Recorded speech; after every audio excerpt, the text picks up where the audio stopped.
ಕಲ್ಲು ತೂರಾಟ ಹಾಕಬೇಕಂತೆಲ್ಲ ಆರೋಪ ಮಾಡ್ತಾ ಇದ್ದಾರೆ ಸರ್. ಆಮೇಲೆ ಡಿಕೆಜಿ ಮಾದರಿಯಲ್ಲಿ ಮನೆಯವರೆಲ್ಲ ಸೈಲೆಂಟ್ ಆಗಿದ್ದಾರೆ ಪೊಲೀಸ್ ಸ್ಟೇಷನ್ ಹೊರಗಡೆ ಯಾರೋ ಗ್ಯಾಂಗು ಡಿಕೆಜಿ ಮಾದರಿಯಲ್ಲಿ ಕಲ್ಲು ತೂರಾಟ ಮಾಡಿದ್ದಾರೆ, ಜೀಪ್ ತೂರಾಟ ಮಾಡಿದ್ದಾರೆ ಸರ್. ಏನಾಗ್ತಿದೆ ಅಂತ ಅವರು ಅವ್ರ ಮೇಲೆ ಕಂಪ್ಲೇಂಟ್ ಇತ್ತು ಅಂತೇಳಿ ಅವ್ರನ್ನ ಪೊಲೀಸ್ ಸ್ಟೇಷನ್ಗೆ ಕರ್ಕೊಂಡು ಬಂದಿದ್ದಾರೆ. ಕರ್ಕೊಂಡು ಬಂದಾಗ ಒಂದು 7 ನಿಮಿಷ ಅವರು 7 ಮಿನಿಟ್ಸ್ ಒಳಗಡೆ ಅವನಿಗೆ ಏನಾಗಿದೆ ಆರೋಗ್ಯದ ಇದು ಆಗಿ ಅವರು ತೀರ್ಕೊಂಡಿದ್ದಾರೆ.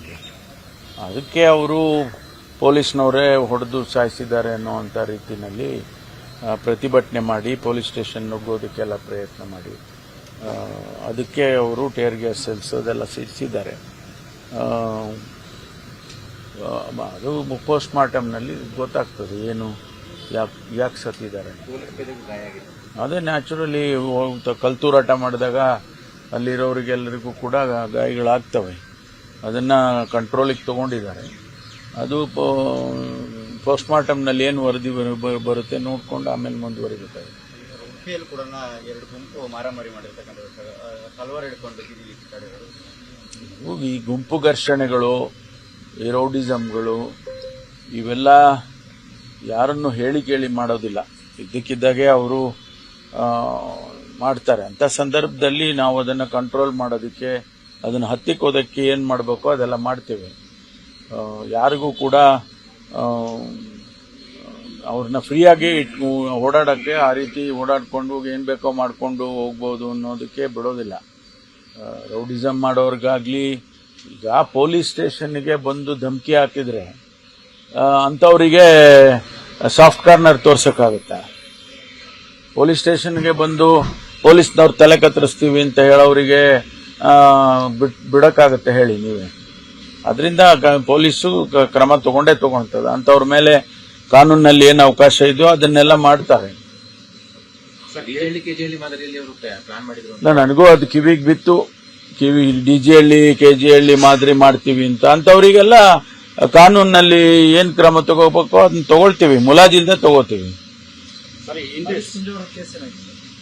ಅದೇ ಅವರಿಗೆ ಸ್ಟೇಷನ್ಗೆ ಕರ್ಕೊಂಡು ಬಂದು ಅವ್ರನ್ನ ಅರೆಸ್ಟ್ ಮಾಡಿ, ಅಂದರೆ ಸ್ಟೇಷನ್ ಅರೆಸ್ಟ್ ಮಾಡಿ ಅವ್ರನ್ನ ಬೇಲ್ ಕೊಟ್ಟಿದ್ದಾರೆ. ಅವ್ರಿಗೀಗ ಜನಪ್ರತಿನಿಧಿಗಳ ಇದ್ರ ಮುಂದೆ ಬರುತ್ತೆ, ಕೋರ್ಟ್ ಮುಂದೆ ಚಾರ್ಜ್ ಶೀಟ್ ಹಾಕ್ತಾರೆ. ಅದು ಜನಪ್ರತಿನಿಧಿಗಳ ಕೋರ್ಟ್ ಮುಂದೆ ಬರುತ್ತೆ. ಸರ್, ಹಿಂದೆ ಸಿಎಂ ಆಲ್ರೆಡಿ ಕೇಂದ್ರಕ್ಕೆ ಪತ್ರವನ್ನು ಬರೆದಿದೆ ಪಾಸ್ಪೋರ್ಟ್ ಕೊಡ್ಬೇಕಂತ. ಬಟ್ ಕೇಂದ್ರ ವಿದೇಶಾಂಗ ಸಚಿವರು ಹೇಳ್ತಾರೆ 21ನೇ ತಾರೀಕು ಮಾತ್ರ ಬಂದ್ರೆ ನಮ್ಮ ಮನವಿ ಇಲ್ಲ. ಅದೇನ ನಾನು ಕೂಡ ಮಾಧ್ಯಮದಲ್ಲಿ ಗಮನಿಸಿದ್ದೇನೆ. ಯಾತಕ್ಕೆ ಅವರು ಆ ರೀತಿ ಹೇಳಿದ್ರು ಅಂದ್ರೆ, ಪ್ರಧಾನಮಂತ್ರಿ ಕಚೇರಿ ವಿದೇಶಾಂಗ ಕಚೇರಿಗೆ ತಿಳಿಸಿಲ್ಲ ಅಂತ ಆಯ್ತಲ್ಲ. ಮಾನ್ಯ ಮುಖ್ಯಮಂತ್ರಿಗಳು ಬರೆದಂತ ಪತ್ರ ಏಪ್ರಿಲ್ ತಿಂಗಳಲ್ಲೇ ಬರೆದಿದ್ದಾರೆ. ಅದು ನಮಗೆ ಬಂದೇ ಇಲ್ಲ.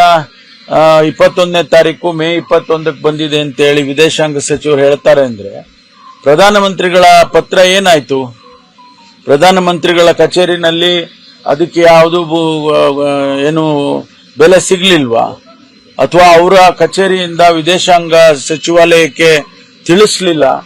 ಅಥವಾ ತಿಳಿಸಿದ್ದಿದ್ರೆ ಅವ್ರು ಆ ರೀತಿ ಹೇಳ್ತಿರ್ಲಿಲ್ಲ. ತಿಳಿಸಿಲ್ಲ ಅಂತ ಈಗ ಸ್ಪಷ್ಟವಾಗುತ್ತೆ. ಅಂದ್ರೆ ಯಾವ ರೀತಿ ಕೇಂದ್ರ ಸರ್ಕಾರ ಕೆಲಸ ಮಾಡ್ತಾ ಇದೆ ಅನ್ನೋದನ್ನ ಗಮನಿಸಬೇಕಾಗತ್ತೆ.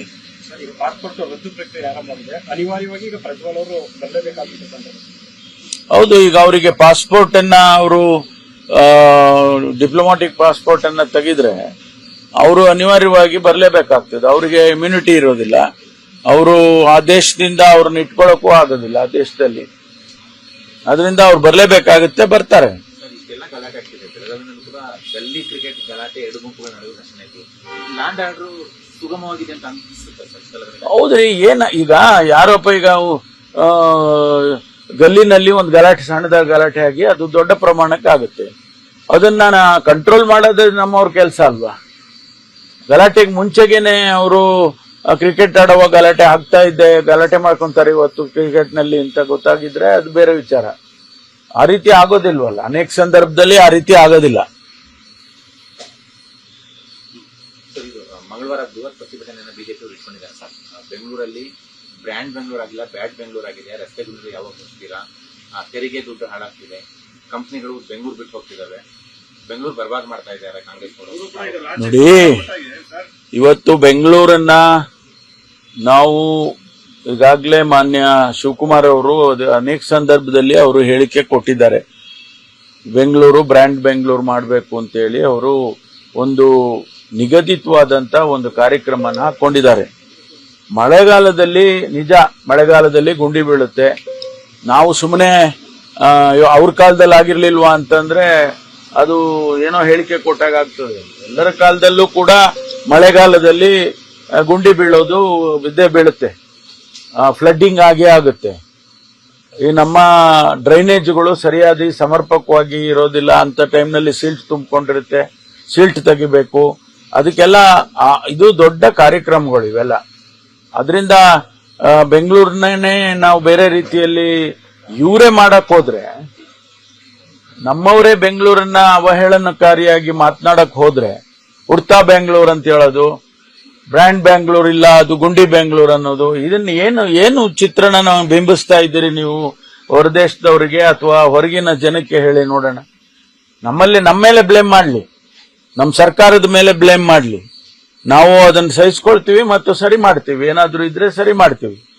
ಹೊರಗಿನ ಜನಕ್ಕೆ ನೀವು ಬೆಂಗಳೂರನ್ನ ಯಾವ ರೀತಿ ಚಿತ್ರಣ ಕೊಡ್ತಾ ಇದ್ದೀರಿ, ಅದನ್ನ ನೀವು ಸ್ವಲ್ಪನಾದ್ರೂ ಜವಾಬ್ದಾರಿಯುತವಾಗಿ ನೀವು ನಡ್ಕೊಳ್ದೇ ಇದ್ರೆ ನೀವೇ ಬೆಂಗಳೂರಿಗೆ ಕೆಟ್ಟ ಹೆಸರನ್ನು ತರ್ತಾ ಇದ್ದೀರಿ ಅಂತೇಳಿ ಹೇಳ್ಬೇಕಾಗುತ್ತೆ. ಗೂಗಲ್ ಅವರ ಸ್ಮಾರ್ಟ್ ಫೋನ್ ಮತ್ತೆ ಡ್ರೋನ್ ಸಂಬಂಧಪಟ್ಟಂತೆ ಏನಿದೆ ಅದು ತಮಿಳುನಾಡಿಗೆ ಹೋಗಿರೋದ್ರಿಂದ ಇನ್ವೆಸ್ಟ್ಮೆಂಟ್ ಕರ್ನಾಟಕದಲ್ಲಿ ಸೆಳೆಯೋದ್ರಲ್ಲಿ ವಿಫಲ ಆಗಿದ್ದಾರೆ ಅಂತ ಹೇಳ್ಬಿಟ್ಟು ನೋಡಿ, ಅನೇಕ ವಿಚಾರಗಳಲ್ಲಿ ಅವರು ಇಲ್ಲ ಸಲ್ಲದ ಹೇಳಿಕೆಗಳನ್ನ ಕೊಡ್ತಾರೆ, ಆಯ್ತಾ. ಅದರಿಂದ ಅದಕ್ಕೆ ನಾವು ಸರಿಯಾದ ಸಂದರ್ಭದಲ್ಲಿ ಉತ್ತರ ಕೊಡ್ತೇವೆ. ಏನಾದ್ರೂ ಸ್ಪೆಸಿಫಿಕ್ ಆಗಿದ್ರೆ ಹೇಳಿ. ಕಮಿಷನರ್ ಇದ್ದಾರೆ ಬೆಂಗಳೂರನ್ನ ಕಾನೂನು ವ್ಯವಸ್ಥೆಯನ್ನ ನೋಡ್ಕೊಳ್ತಕ್ಕಂಥದಕ್ಕೆ. ಇಡೀ ಪೊಲೀಸ್ ಇಲಾಖೆ ಇದೆ. ಯಾವ್ದಾದ್ರು ಅಂತದ್ದು ಸ್ಪೆಸಿಫಿಕ್ ಆಗಿ ಇವರಿಗಿದ್ರೆ ಅವ್ರಿಗೆ ತಿಳಿಸ್ಲಿ, ಕ್ರಮ ತಗೊಳ್ತಾರೆ. ಇಲ್ಲ ಅಂತಂದ್ರೆ ಅವ್ರ ಮೇಲೆ ನಾವು ಕ್ರಮ ತಗೊಳ್ತೀವಿ. ಪೊಲೀಸ್ ಇಲಾಖೆ ಮೇಲೆ ಯಾರು ಆ ವ್ಯಕ್ತಿಗಳು ಕಮಿಷನರ್ ಆಗ್ಲಿ ಅಥವಾ ಡಿಸಿಪಿಗಳಾಗ್ಲಿ ಅಥವಾ ಯಾರೇ ಆ ಲಿಮಿಟ್ಸ್ ಅಲ್ಲಿ ಯಾರು ಪೊಲೀಸ್ ಇಲಾಖೆ ಅಧಿಕಾರಿಗಳಿರ್ತಾರೆ, ಅವ್ರು ಸ್ಪಂದಿಸಲಿಲ್ಲ ಅಂದ್ರೆ ಕ್ರಮ ತಗೊಳ್ತೀವಿ. ಹೇಳಿಕೆಗಳಿಂದ ಸೊಲ್ಯೂಷನ್ ಸಿಗುತ್ತೆ ಅನ್ನೋದು ಸರಿ ಇಲ್ಲ. ಬಿಜೆಪಿಯವರು ಕೂಡ ನೀವು ಕೇಂದ್ರ ಸರ್ಕಾರದ ವಿರುದ್ಧ ನಮ್ಮ ತೆರಿಗೆ ನಮ್ಮ ಹಕ್ಕ ಹೋರಾಟ ಮಾಡಿದ್ವಿ. ಅದೇ ತರ ಈಗ ರಾಜ್ಯ ಸರ್ಕಾರದ ವಿರುದ್ಧ ಬಿಜೆಪಿಯವರು ನೋಡಿ, ಪ್ರತಿಭಟನೆ ಮಾಡೋದು ಅವರ ಹಕ್ಕು. ಪ್ರತಿಭಟನೆ ಮಾಡೋದಿದೆಯಲ್ಲ, ಅದು ಅವರ ಹಕ್ಕು. ನಾವು ನಮ್ಮ ಹಕ್ಕು ಅಂತ ನಾವು ಹೇಳಲಿಲ್ವಾ? ಹಾಗೆ ಅವ್ರ ಹಕ್ಕು ಮಾಡ್ಲಿ. ನಿಮ್ಮ ಪ್ರತಿಭಟನೆ ಕಾಪಿ ಮಾಡ್ತಾ ಇದ್ದಾರೆ. ಯಾರಿಗೆ ಕಾಪಿ ಮಾಡ್ತಾರೋ ಗೊತ್ತಿಲ್ಲ, ಆದ್ರೆ ಪ್ರತಿಭಟನೆ ಮಾಡೋದು ಅವರ ಹಕ್ಕಿದೆ, ಮಾಡ್ಲಿ. ನಾವು ಯಾವುದನ್ನ ಸರಿ ಮಾಡಬೇಕು ಅಂತ ಹೇಳಿ ಇರ್ತದೆ, ಅದಕ್ಕೆ ಖಂಡಿತವಾಗಿ ಅದಕ್ಕೆ ಸ್ಪಂದಿಸ್ತೇವೆ. ಪರಿಷತ್ನ ನಿಮಗೆ ಬಲಾಬಲದಲ್ಲಿ 7 ಸ್ಥಾನಗಳಿಗೆ 70ಕ್ಕೆ ಹೆಚ್ಚು ಆಕಾಂಕ್ಷಿಗಳಿದ್ದಾರೆ. ನಿಮ್ಗೆ ಅಷ್ಟು ಸುಲಭ ಇದೆ ಇದನ್ನ ಹಂಚುವಂಥದ್ದು? ಸುಲಭ ಇದೆ ಅಂತ ಯಾರು ಹೇಳಿದ್ದು? ನಾವೆಲ್ಲೂ ಹೇಳೇ ಇಲ್ಲ ಸುಲಭ ಆಗಿದೆ ಅಂತ. 70 ಜನ ಅರ್ಜಿಗಳನ್ನ ಸ್ಕ್ರೀನ್ ಮಾಡೋದಕ್ಕೆ ಅದಕ್ಕೆ ಮಾನದಂಡಗಳನ್ನ ಮಾಡ್ಕೊಳ್ತಾರೆ. ನಮ್ಮ ಹೈಕಮಾಂಡ್ನವರು ಕೆಲವು ಮಾನದಂಡಗಳನ್ನ ತಿಳಿಸ್ತಾರೆ. ಆ ಚೌಕಟ್ಟಿನಲ್ಲಿ ಆಯ್ಕೆಯನ್ನ ಮಾಡ್ತಾರೆ ಅವರು. ನೀವು ಯಾರಿಗಾದ್ರೂ ಶಿಫಾರಸು ಮಾಡಿದ್ರೆ ಸರ್? ಅದೆಲ್ಲ ನಿಮ್ಗೆ ಹೇಳಕ್ಕಾಗುತ್ತಾ? ಅಲ್ಲಪ್ಪ, ನಾನ್ ನಿಮಗೆ ಹೇಳ್ಬಿಟ್ಟು ನಾನು ಇಂಥವ್ರಿಗೆ ಶಿಫಾರಸ್ ಮಾಡಿದ್ದೀನಿ ಅಂದ್ರೆ ಬೇರೆ ಬಹಳ ಜನ ಬಂದಿದ್ದಾರೆ. ನಾವು ಕೆಲಸ ಮಾಡಿದೀವಿ, ನಮ್ಗೆ ಅವಕಾಶ ಮಾಡಿಕೊಡಿ ಅಂತೇಳಿ ಕೇಳಿದ್ದಾರೆ, ನನ್ನನ್ನು ಕೇಳಿದ್ದಾರೆ. ಬಹಳ ಜನ ನಮ್ಮ ಕಾರ್ಯಕರ್ತರು ಪಕ್ಷಕ್ಕೆ ದುಡ್ದಂತವ್ರು ಹಿರಿಯರಿದ್ದಾರೆ, ದುಡ್ದಿರೋರಿದ್ದಾರೆ. ಅದನ್ನ ನಾನು ಕೂಡ, ನನಗೂ ಅಧ್ಯಕ್ಷನಾಗಿ 8 ವರ್ಷ ಈ ಎಕ್ಸರ್ಸೈಸ್ ನಾನು ಮಾಡಿದ್ದೇನಲ್ಲ, ಸೊ ನನಗೂ ಒಂದಿಷ್ಟು ಅನುಭವ ಇದೆ. ಅದನ್ನ ಅಧ್ಯಕ್ಷರಿಗೆ ಮತ್ತು ನಮ್ಮ ಮುಖ್ಯಮಂತ್ರಿಗಳಿಗೆ ತಿಳಿಸ್ತೇನೆ. ಅದು ಅಂತಿಮವಾಗಿ ಆಯ್ಕೆ ಮಾಡೋದು ಡೆಲ್ಲಿಯಲ್ಲಿ ನಮ್ಮ ವರಿಷ್ಠರು ಮಾಡ್ತಾರೆ. ಗೊತ್ತಿಲ್ಲ ಸರ್. ಇದು ಕೆಪಿಸಿಸಿ ಅಧ್ಯಕ್ಷರು ಬದಲಾವಣೆ ವಿಚಾರದಲ್ಲಿ ಡಿ.ಕೆ. ಶಿವಕುಮಾರ್ ಅವರು ಪದತ್ಯಾಗ ಮಾಡ್ತೀನಿ ಅನ್ನುವಂತ ಒಂದು ಮಾತನ್ನು ಚರ್ಚೆ ನಡೀತಿದೆ. ಅದು ನನಗ್ ಗೊತ್ತಿಲ್ಲ ಅದು ಯಾವ ತರ ಅದೇನ್ ನಡೀತಾ ಇದೆ ಅನ್ನೋದು ಗೊತ್ತಿಲ್ಲ. ಆ ವಿಷಯದಲ್ಲಿ ನನಗೆ ಗೊತ್ತಿಲ್ಲ. ಅನುಕ್ಷಣದ ಸುದ್ದಿಗಳಿಗಾಗಿ ವಿಸ್ತಾರ ನ್ಯೂಸ್ ಯೂಟ್ಯೂಬ್ ಚಾನೆಲ್ ಸಬ್ಸ್ಕ್ರೈಬ್ ಮಾಡಿ. ಹೊಸ ಸುದ್ದಿಗಳ ನೋಟಿಫಿಕೇಶನ್ಗಾಗಿ ಬೆಲ್ ಐಕಾನ್ ಕ್ಲಿಕ್ ಮಾಡಿ. ಲೇಟೆಸ್ಟ್ ಅಪ್ಡೇಟ್ಸ್ಗಾಗಿ www.vistaranews.com ವೆಬ್ಸೈಟ್ಗೆ ವಿಸಿಟ್ ಮಾಡಿ. ಅಂಗೈಯಲ್ಲೇ ಜಗತ್ತಿನ ಸುದ್ದಿ ತಿಳಿಯಲು ವಿಸ್ತಾರ ನ್ಯೂಸ್ ಕನ್ನಡ ಆಪ್ ಡೌನ್ಲೋಡ್ ಮಾಡಿ.